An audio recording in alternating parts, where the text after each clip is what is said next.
Hi everyone, just wanted to introduce my Back to Basics series. So the idea of this series was to make some short videos suitable for those new to Pilates or anyone wanting to go back to some of the basic exercises and principles of Pilates. Each video is quite short and is taken in a different body position. So the first video is lying on your back and looking at some exercises in that position. The second one is prone, lying on your front, etc. Sometimes it's nice to sort of slow down a little bit and just try and understand the exercises more deeply. And by doing that with the basic exercises, you're setting yourself up for more success when the exercises become more challenging. Just wanted to mention a couple of things about breathing. Breathing is often one of the things that is difficult to get a handle on with the exercises. There's so much else going on, so much else to think about, that sometimes the breathing can feel difficult. But if you understand the reasons behind the breathing patterns, it can help a little bit.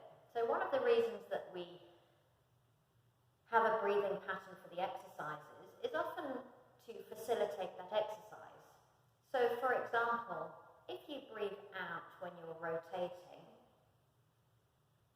for a lot of people they find it easier than if they breathe in to rotate, because when you breathe in, your body is full of air and it's more challenging to move. If, for example, you're lying on your back and you're flexing your spine up and over, it's easier to do that on an out breath because you're squashing your lungs than it is to do it on an in-breath. And conversely, if you're extending the spine, it's easier to do that on an in-breath because you're opening out your lungs than it is to do on an out-breath. So often it just makes the exercises easier to use the breathing pattern that we give, but it doesn't actually matter if you're breathing differently. The most important thing, I always say the only wrong breathing is not breathing. So holding your breath prevents you moving well. It's much easier to move well if you're breathing in or breathing out. So having a breathing pattern for the exercises prevents you holding your breath.